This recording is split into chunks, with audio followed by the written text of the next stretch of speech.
Saya teruskan kepada Yang Berhormat Dr. Kiani untuk meneruskan atau menjawab persoalan seterusnya. Silakan. Boleh buka.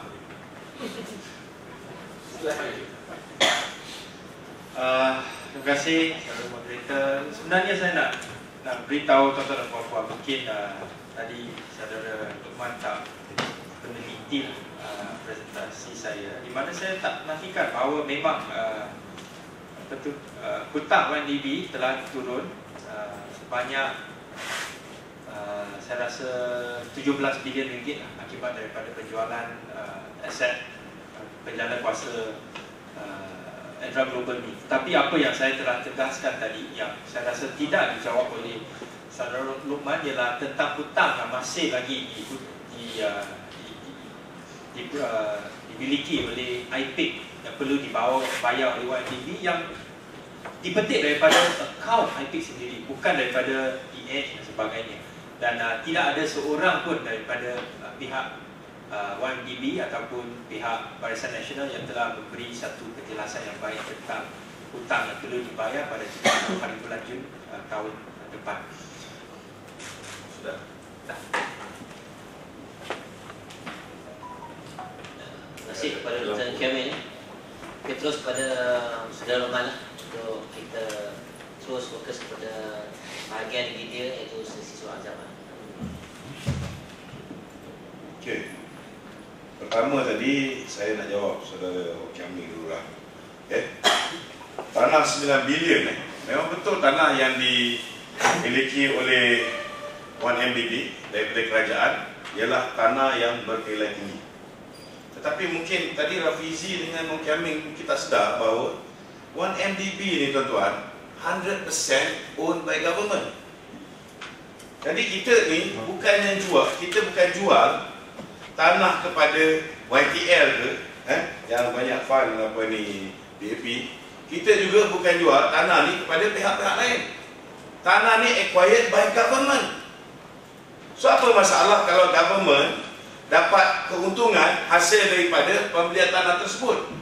Duit itu tuan-tuan, duit kerajaan, duit rakyat akan digunakan balik untuk rakyat. Ini pertama.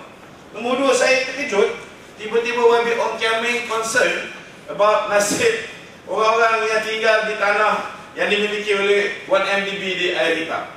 Selama hari ini kerajaan DAP dah hapuskan banyak kampung-kampung Melayu.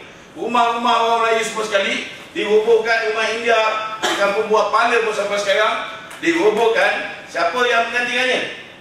Kerajaan BN juga yang memberikan perumahan kepada masyarakat India di kampung Buah Pala. Saya nak beritahu saudara, kita ada rekod berapa banyak tanah-tanah yang telah dirobohkan oleh kerajaan DAP. Jadi tak payahlah concern sangat pasal nasib tu. Kalau kita boleh build 10,000 unit rumah mampu milik, maknanya tuan-tuan kita dah merancang, kita tahu macam mana nak selesaikan perancangan kita tu. Saudara yang saya kasih sekalian, saya nak jawab beberapa perkara yang diungkapkan oleh YB Rafizi Ramli. YB Rafizi mengatakan bahawa 22 bilion gaib, 22 bilion duit 1MDB gaib. Ini lebih kurang perangai macam Mahathir.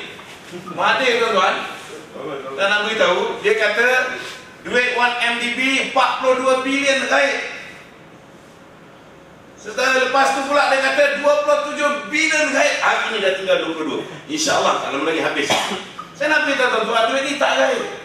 Duit ini tuan-tuan ada. Dan aset 1MDB tuan-tuan ialah sebanyak 51.4 bilion. Siapa yang cakap ni? Auditors cakap. Nak percaya cakap Rafizi ke nak percaya cakap auditors? Betul tuan-tuan, bahawa 1MDB dia ada hutang. Tapi hutang dia cuma 41.9 bilion. Dia ada aset saudara 51.4 bilion. Saya nak beritahu dengan saudara Rafizi lah.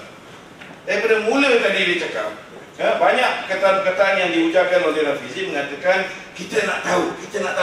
Rupa-rupanya Rafizi ni memang banyak benda dia nak tahu. Kalau tak tahu, jangan ikut perangai Muhyiddin. Jangan ikut perangai Muhyiddin. Dia mempersoalkan. Pergilah panggil Arukanda dengan Rafizi ni bukannya orang tak kenal. Sama-sama dulu debate. Cuma Rafizi debate bahasa Melayu, Arokanda debate bahasa Inggeris. They know each other. So dia boleh panggil, dia boleh have coffee. Kalau saya boleh panggil, adakan perjumpaan dengan Arokanda 7 kali nak faham pasal 1MDB ni, takkanlah Rafizi yang sama-sama dulu, sama-sama debate tak boleh faham. So pergilah jumpa Arokanda supaya dia lebih faham. Jangan buat assumption macam Mahathir.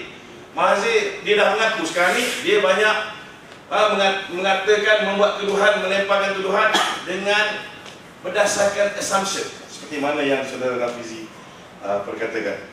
Okey, saya nak betulkan fakta. Pertama sekali, tak betul bahawa aset Edra menjana 18% daripada tenaga Malaysia. Ini tak betul. Yang sebenarnya tuan-tuan, 50% tenaga negara ini masih dijana oleh TMB sendiri.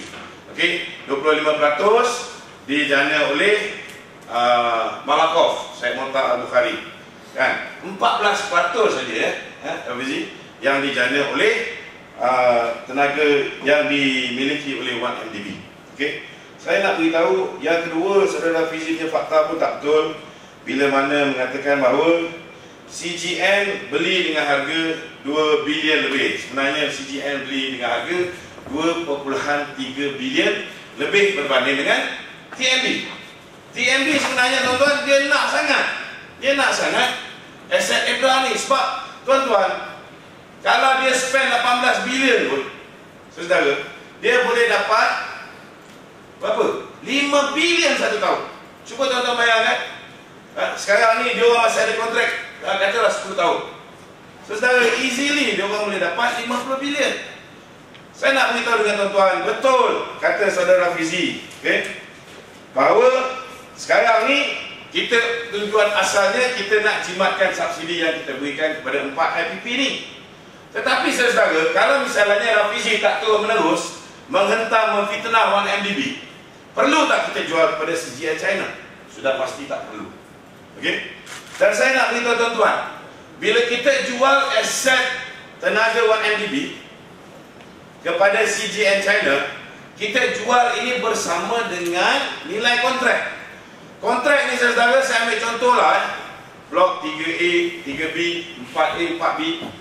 Saudara, 1MDB tuan-tuan membekalkan tenaga bukan hanya lebih rendah daripada 4 jana kuasa elektrik IPP bebas yang sebelum ni dimiliki oleh 4 kroni Mahathir, tetapi saudara, dia bekalkan tenaga sebanyak 34 sen. 1 sen lebih rendah daripada TMB sendiri. Cuba bayangkan, walaupun dia membekalkan tenaga tu hanya 14% penjanaan elektrik dikontribut oleh 1MDB, tetapi tuan-tuan, kesan dia saudara tahun ini kita dapat nikmati, iaitu ini kali pertama dalam sejarah negara tuan-tuan kita sentiasa dapat kadar elektrik yang naik. But this year sekali, walaupun penjanaan elektrik itu hanya 14%, kita berjaya turunkan tarif elektrik tahun ini. Cuba bayangkan kalau kita berjaya acquire another 25% milik Syed Monta Al-Bukhari, dan kita berjaya acquire aset IPP